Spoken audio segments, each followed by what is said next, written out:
Bienvenue pour ce talk sur les mystères de la performance. Je suis agent Safia. Et agent Anthony. Voilà, Voilà. Anto pour les intimes, on se connaît depuis quelques semaines. On a été connus sous le nom de Under Escoli, mais c'était il y a longtemps. On va vous parler aujourd'hui les mystères de la performance. On va vous expliquer un petit peu, on va faire une enquête et on va vous emmener avec nous dans cette enquête pour essayer de voir un petit peu les obstacles qu'il peut y avoir dans les équipes, dans les entreprises où en fait ils ont des problèmes de performance, ils n'arrivent pas à délivrer à temps et suffisamment rapidement. Donc, en général, comment ça se passe ? Il y a des clients qui nous appellent, d'accord ? Ils nous disent « Oh là là, c'est la catastrophe ! Je peux plus, mes indicateurs, quand ils ont des indicateurs évidemment, ce n'est pas toujours le cas. Mes indicateurs sont au rouge, vraiment, je ne sais plus quoi faire. J'ai essayé plein de trucs, je ne sais pas. Mettez en place votre super équipe d'enquêteurs pour venir aller sur la scène de crime et voir un petit peu ce qui se passe. Ok ? Donc du coup, à ce moment-là, souvent on a un premier échange avec le client, c'est vraiment le tout début où on se rencontre et il nous exprime un peu ce qu'il a déjà constaté depuis le passé. Souvent, ça va être un C-level qui va nous expliquer, oui, moi, mes équipes, elles ne mettent pas assez souvent, mes budgets explosent, j'ai beaucoup de turnover. Voilà, il nous donne des éléments un peu en vrac de son constat et de son ressenti le plus souvent. Et il nous mandate, il dit bah voilà, c'est bien, vous êtes là, mais voilà, mon but c'est d'identifier, trouvez-moi les coupables, qu'est-ce qui fait que mon entreprise elle performe pas, qu'est-ce qui fait que j'arrive pas à atteindre mes objectifs, moi en tant que C-level. Et du coup, bah, comment je peux les neutraliser, quoi. Du coup, on arrive, après c'est ça, sur cette fameuse scène du crime, et on commence à chercher des indices, des choses, il va nous donner de la documentation, il va nous faire un peu plus de concret par rapport à ce qu'il a pu nous dire. Et souvent, voilà, il a quand même un peu des indicateurs, plus ou moins vrais, mais on va souvent avoir voilà, ce souci, ce que je disais, de MEP douloureuse. Voilà. À chaque fois qu'on fait une MEP, tout le monde est en PLS, ça nous stresse, voilà, on les foire aussi, donc on a une qualité qui est quand même pas assez suffisante. Donc souvent, bah, le turnover et le ressenti des collaborateurs est assez lié, hein, forcément. Il y a souvent un lien, une corrélation entre les deux. Et pour de certains contextes de 2024, il nous dit, ah oui, en plus, nous, ce qui est bien, c'est que quand on fait des mises en production, les 15 équipes mettent au même moment, parce que toutes dépendent toutes les unes des autres. Donc, on est toujours en train un peu de s'attendre, où il y a des délais dépassés, des retards, ou il y en a une qui a oublié de mettre, du coup, ça casse le reste. Bon, bref, il nous donne vraiment un bon contexte de son point de vue et des feedbacks qu'il a eu de ses PM et autres équipiers. J'avais moi une question juste avant, ça vient de passer le. Pardon. Est-ce que vous, déjà dans vos contextes, Oui. c'est des choses qui vous évoquent dans vos missions diverses et variées? Mhm. Est-ce qu'il y a des choses, un peu des similitudes par rapport nous à nos expériences des 2-3 dernières années côté client? Rien, tout roule, et vous n'avez vraiment aucun souci sur vos projets, Ah, performance idéale. vous êtes tellement Ouais, hypocrite. c'est ça. Ça me refait penser à un autre talk de cet après-midi. Euh, ouais, Ouais, c'est c'est vrai. ça. C'est vrai. Du coup, tu Bah, peux passer. souvent, le premier truc qui alarme les équipes, c'est les turnovers qui sont juste waouh, hallucinants. Parce que souvent, les gens ne s'expriment pas forcément tout de suite. Mais dès qu'on voit qu'il y a beaucoup de gens qui commencent à quitter le navire, on se dit il y a quelque chose qui ne va pas. Alors, nous allons vous dévoiler nos méthodes d'investigation. Attention, Ça reste entre nous. c'est un secret. Alors, méthode d'investigation, on a une approche qui est assez méthodique, qui est assez... C'est un mélange de lean, d'approche produit, de Accelerate, d'Aura, voilà. Donc, on utilise un petit peu tout ça, on va utiliser plein de frameworks, etc. Mais ici, l'idée, c'est déjà d'aller collecter les preuves. On arrive sur la scène de crime, on a vu ce qui s'est passé, on va ouvrir l'enquête. Et là, on se dit, bon, on va aller interroger les gens, déjà, d'accord ? Aller voir ce qu'eux ont à nous dire, leurs témoignages. On va également aller récupérer des données brutes. Donc, on va demander à avoir des preuves. Donc, OK, vous nous racontez ça, mais montrez-nous aussi. D'accord ? Donc, ça, c'est assez important. Ensuite, on va analyser tout ça. L'idée, c'est d'avoir vraiment comme une toile d'araignée, en fait, ou un puzzle qu'on va venir constituer au fur et à mesure. Et on va se dire, OK, donc lui, il m'a dit ça, lui m'a dit ça, etc. Donc là, on analyse tout ça pour croiser, en fait, finalement, tous les indices qu'on a récoltés. Et enfin, on fait notre diagnostic. Donc, on se dit, OK, donc selon notre analyse, on voit que les problèmes viennent de là. Voilà le plan d'action, si vous voulez améliorer les choses. Et vous commencez par ça, parce que dans votre cas, c'est ça le plus critique. Les interrogatoires. Donc, c'est le début du début du début. D'accord? Comme dans toute enquête, hein, vous avez déjà vu des polars. Hein, voilà, ils vont interroger les gens, les témoins. Qu'avez-vous vu? Alors, il faut savoir qu'un interrogatoire ne se fait pas au pif, d'accord? C'est pas « Oui, bonjour monsieur, alors, qu'est-ce que vous avez vu ?» Non, ça se prépare. Déjà, le panel, vous n'allez pas voir les gens au hasard. Donc, vous savez exactement quel type de personne vous devez interroger. Parce que vous avez déjà eu un aperçu. Donc, c'est pour ça que les premières étapes, elles sont quand même importantes. Le brief avec le client, essayer d'avoir des premières données. Qu'est-ce que selon lui, en fait, est problématique? Ça va vous permettre de dire « Ok, donc là, lui, il a déjà identifié ça. Donc, je sais que je vais aller voir, par exemple, l'équipe DevOps. Je vais aller voir les utilisateurs finaux ou pas. Ou je vais aller voir les développeurs. Je vais aller voir l'équipe produit, etc. » Donc, vous faites votre panel par rapport aussi à ce que vous voulez analyser et par rapport au crime, voilà, que vous observez. Donc, des entretiens, il faut en faire le plus possible. Là, par exemple, moi, ma dernière expérience, c'était donc pour un client, on a fait 60 entretiens à peu près pour faire le diagnostic. D'une heure. Et toi? Ouais. Et toi, bon, c'était à Anthony? peu près. Ouais, c'était à peu près pareil. À peu près 10 par équipe. Après, ça dépend de la taille de l'équipe, Ouais. mais au moins un individu de la composante de chaque équipe. Donc voilà, DevOps, Ouais. QA, Dev, Lead Dev, PM, Manager, c'est très important. Ah ouais, alors Et très métier. important, ouais, les managers, super important de soit pas voir que des managers, parce que du coup, ils ont pas, on va pas se mentir, ils n'ont pas la vision de la réalité, soit que des devs. Il faut vraiment avoir une vision assez globale, et là, vous allez voir plein de contradictions, parce qu'en fait, les gens ne parlent pas forcément entre eux, donc, et ça va vous donner en fait plein d'indices pour reconstituer en fait le puzzle. Parce que les gens, vous avez vite remarqué qu'ils ne sont pas du tout tous au même niveau d'information. Donc, en plus de ces interviews, on observe, comme je l'ai dit, on demande des preuves, on regarde aussi ce qui se passe dans les équipes, comment ils interagissent, à quel rythme, etc. Donc ça, c'est assez important de voir aussi toutes les frictions, les points de blocage, de les observer plus que juste d'écouter ce que les gens ont à nous dire. C'est pas parce qu'on nous dit tiens, on fait du trunk-based développement, bah, du coup montre-moi, prends des screenshots de ton arbre Git, montre-nous, j'ai des pipelines, bah, montre-nous, vas-y, présente-nous en visio, ta CI, ta CD, comment elle fonctionne. Donc voilà, on arrive aussi avec l'expertise technique, en binôme. Et pareil pour le produit, hein, on a besoin des questions, on veut du factuel et pas juste que du ressenti. Et puis, voilà, toutes les interactions entre les individus, quand le PO me dit « Oui, mais j'interagis tous les jours avec mes développeurs. » Ok, à quel rythme, quand, sur quel sujet, etc. Non, mais sur Jira, sur les tickets. D'accord, c'est pas pour moi vraiment de l'interaction, quoi. Voilà. Donc, c'est pour ça qu'il faut vraiment creuser, préparer aussi les questions que vous avez à poser, les sujets que vous voulez traiter avec tel type de personnes, etc. Donc ça, c'est super important de bien le faire parce que si vous faites mal ça, votre enquête, elle est foutue, en fait. Et là, une fois que vous avez fait tout ça, bingo, vous avez des suspects. Dites 1-1. Alors, nous avons plusieurs suspects que nous avons identifiés. Les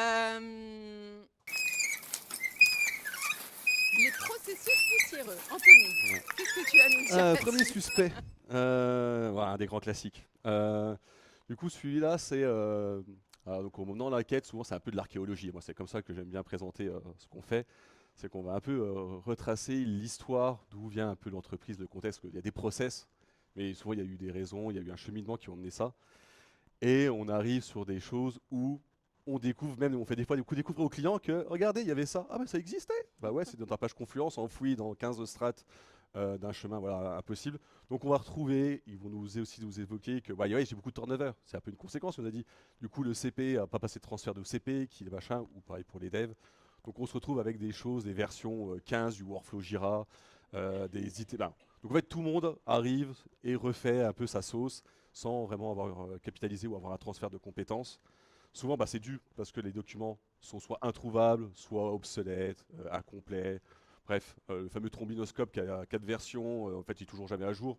Donc voilà, des grands classiques qui font, mine de rien, que tout ça, en termes de processus, communication, ça va forcément créer des frictions au quotidien. Donc c'est toujours des petites choses, mais qui au final se répercutent sur tous les individus du processus, donc du métier à l'utilisateur, à la production, quoi. Et ça va forcément du coup entraîner beaucoup de frustration, des lenteurs, etc., des incompréhensions, voire même des fois des conflits humains, quoi.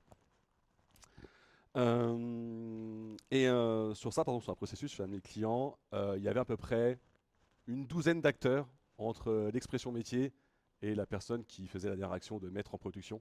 Donc il y avait plein de passe-plats, parce que du coup chacun, les process de l'entreprise étaient faits comme ça, d'une manière. Donc c'est ça des fois qu'il faut arriver aussi à casser pour un peu fluidifier et du coup un peu limiter toutes ces interactions. Et la petite anecdote des fois que je pose aux clients où j'arrive bien à échanger avec eux, c'est que ça me fait toujours penser ce, ce phénomène à l'épisode d'Astérix. Je ne sais pas si vous voyez la maison qui rend fou avec le récépissé à 38. Et ben on est un peu dans ce contexte-là où chaque demande doit passer par quelqu'un qui refait la demande pour vous dans un autre ou dans une autre. Voilà. Donc on est vraiment dans ce contexte-là, c'est un des premiers suspects. Tu veux passer au Deuxième suivant ? suspect, Deuxième suspect. la culture de l'entreprise. La culture de l'entreprise. Alors, vous voyez ces entreprises ultra silotées qui se disent « Mais non, on a toujours fonctionné comme ça marche très bien ». Et ben, en fait, le fait d'avoir trop de silos, des départements, etc., en termes de fluidité dans la communication ou de vision vraiment claire et partagée, bah, ça bloque un peu. La vision produit aussi, pas du tout alignée, mais vraiment quand on voit des équipes techniques et des équipes produits qui ont deux visions qui sont complètement différentes parce que chacun travaille de son côté, bah forcément, ça marche pas vraiment. Et ils vont se dire, mais on a toujours fait comme ça marche très bien, etc. Bah non, ça ne marche pas. Voyons.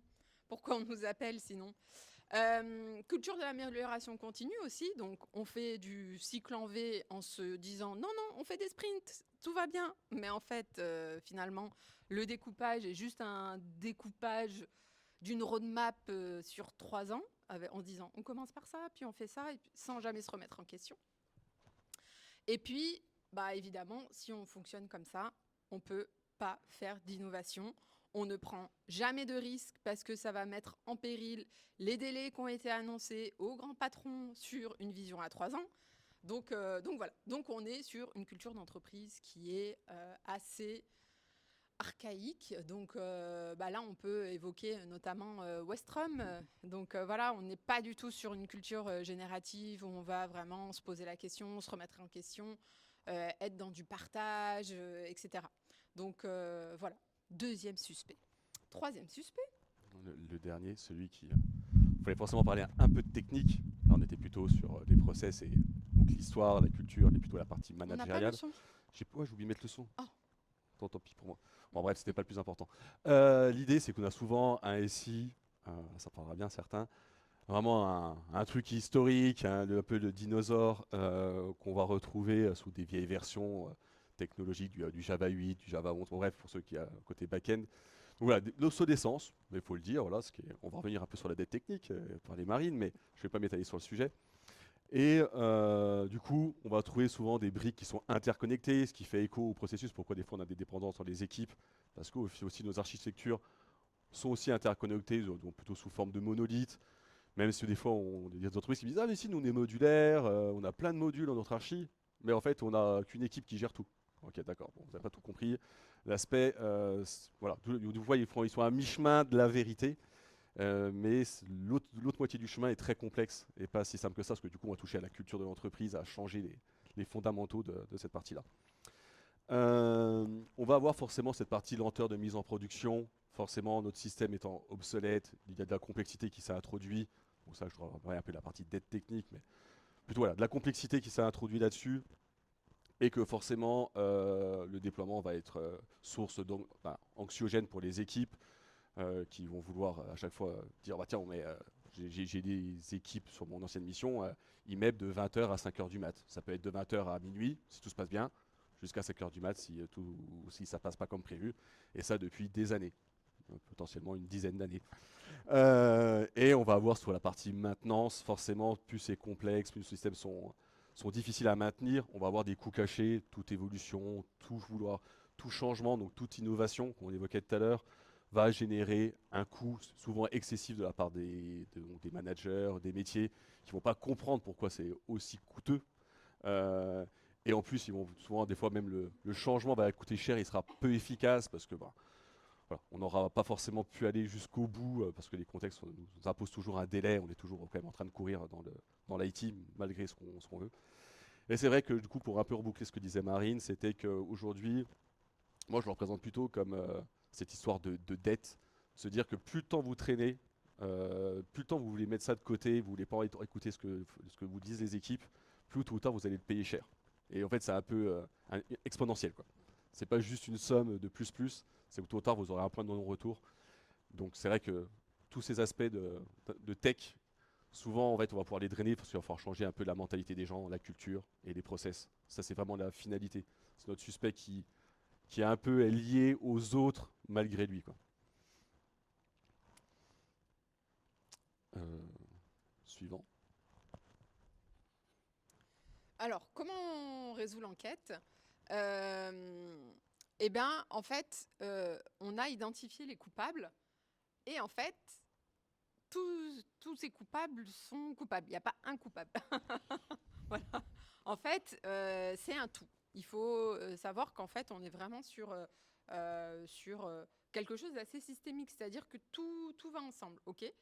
Donc là, nous, à ce stade-là, l'objectif, c'est de donner des recommandations, ok? De dire, bon, maintenant, monsieur client, pour pas que ça se reproduise, ou en tout cas pour améliorer la situation, il faut déjà commencer à aligner les équipes IT et le business. Donc, ça veut dire quoi? Ça veut dire unifier une vision. Avoir une vision, ça veut dire aussi que tout le monde sait pourquoi, quel sens vous donnez à votre produit, pourquoi vous le faites, etc. Et que tout le monde, en fait, aille dans le même sens. Pas le côté technique va dans un sens parce que, bah voilà, il y a une refonte sur l'architecture et puis il voit pas du tout toutes les choses qu'il y a à faire côté produit et que le produit se dise, oh bah super, on va lancer telle nouvelle fonctionnalité, mais ils prennent pas en compte bah, justement la dette technique, etc. Donc il faut vraiment que tout le monde soit aligné, qu'il y ait un vrai équilibre en fait dans la manière dont le produit est fait et ça avance, qu'il y ait un vrai équilibre entre la partie technique et la partie produit. Donc ça veut dire aussi partager les roadmaps, pas faire 2 roadmaps ou 3 ou 4. Hein. Donc une roadmap qui va dans le même sens. Optimiser les processus. Donc ça veut dire aussi permettre de faire de l'automatisation, mais de rendre aussi les équipes autonomes et responsables.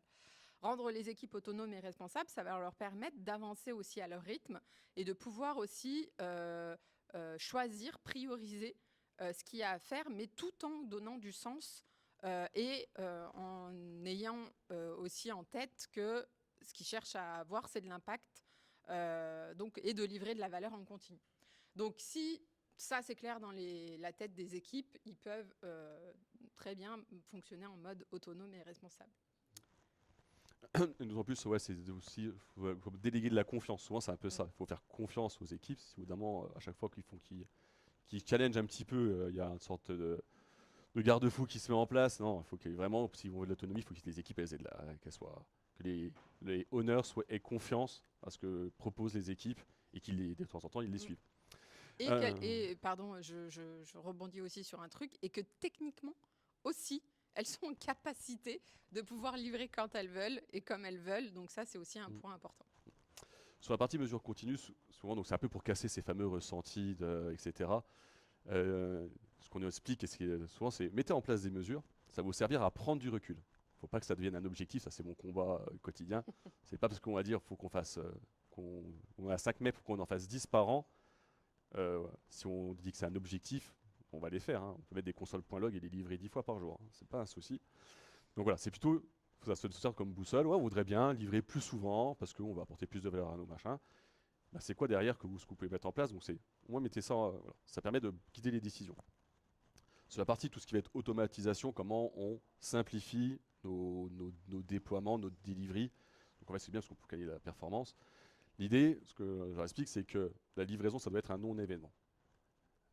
Plusieurs années, à chaque fois que, voilà, je me répète un petit peu, mais les livraisons étaient toujours du stress, ça va péter en prod, on n'a jamais trop testé, bon bref, plein de choses où je pense que vous avez autant que moi de verbatim là-dessus.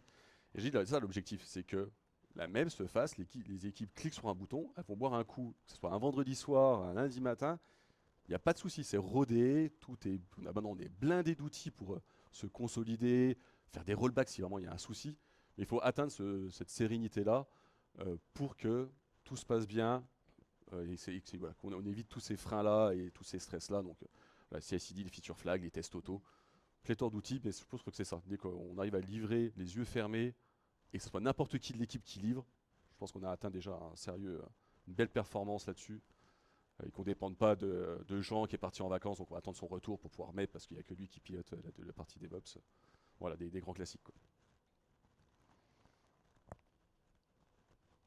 Verdict. Alors, il faut savoir que dans ce type d'enquête, même si vous avez identifié les coupables, c'est bien de faire des actions, mais en fait, le combat continue toujours.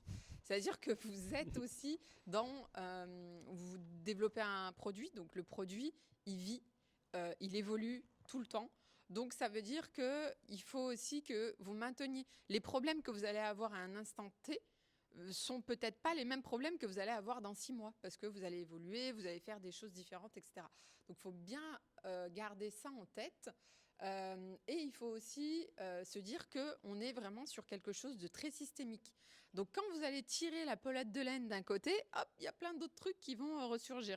Et donc, quand on est de ce type d'approche très systémique, l'idée, c'est vraiment d'identifier les déclencheurs, d'accord, de tous les petits problèmes. Pas mettre des pansements, en fait, finalement, mais vraiment se dire, on arrête l'hémorragie, mais on va à la source. Et tout ça, là, tout ce qu'on vient de vous expliquer, l'objectif, c'est d'identifier les sources, en fait. OK ? Et pour pouvoir agir de manière concrète et dans le bon sens, quoi. Et tout ça, l'objectif, c'est vraiment de prendre les bonnes décisions et donner la bonne orientation à votre produit. Et du coup, donc ces décisions, ce qu'on rappelle, hein, du coup, quand je parle engagement collectif, c'est du C-level aux équipes de réalisation. Donc c'est vraiment un engagement de l'entreprise. C'est pas la faute de l'équipe A versus l'équipe B ou ou le DevOps de l'équipe B, etc. C'est vraiment que tout le monde doit participer à l'effort de guerre, pour reprendre ton terme.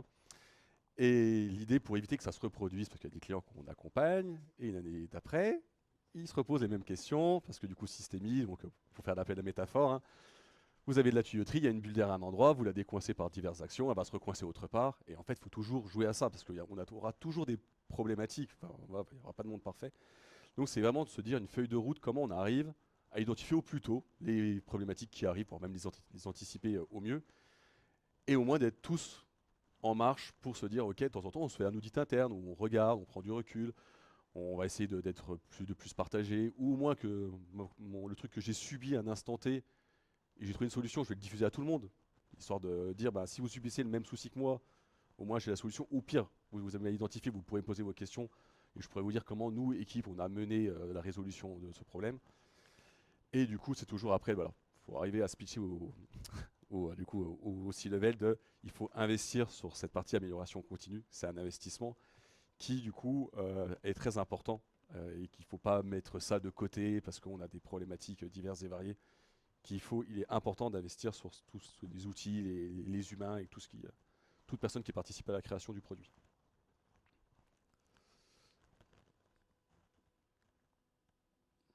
Et voilà tout ce que nous avions à vous dire aujourd'hui. Est-ce que vous avez des questions, si on a le temps pour des questions ? Une question. Ouais, ok. 2 questions, 3. Des questions? Bah, s'il n'y a pas de questions, il n'y a pas de questions. Non. On pourra avoir des questions à la bière. Et ce fameux montage réalisé d'une main de maître Par Anthony. par moi. Merci à tous, merci Voilà. pour votre Merci. attention.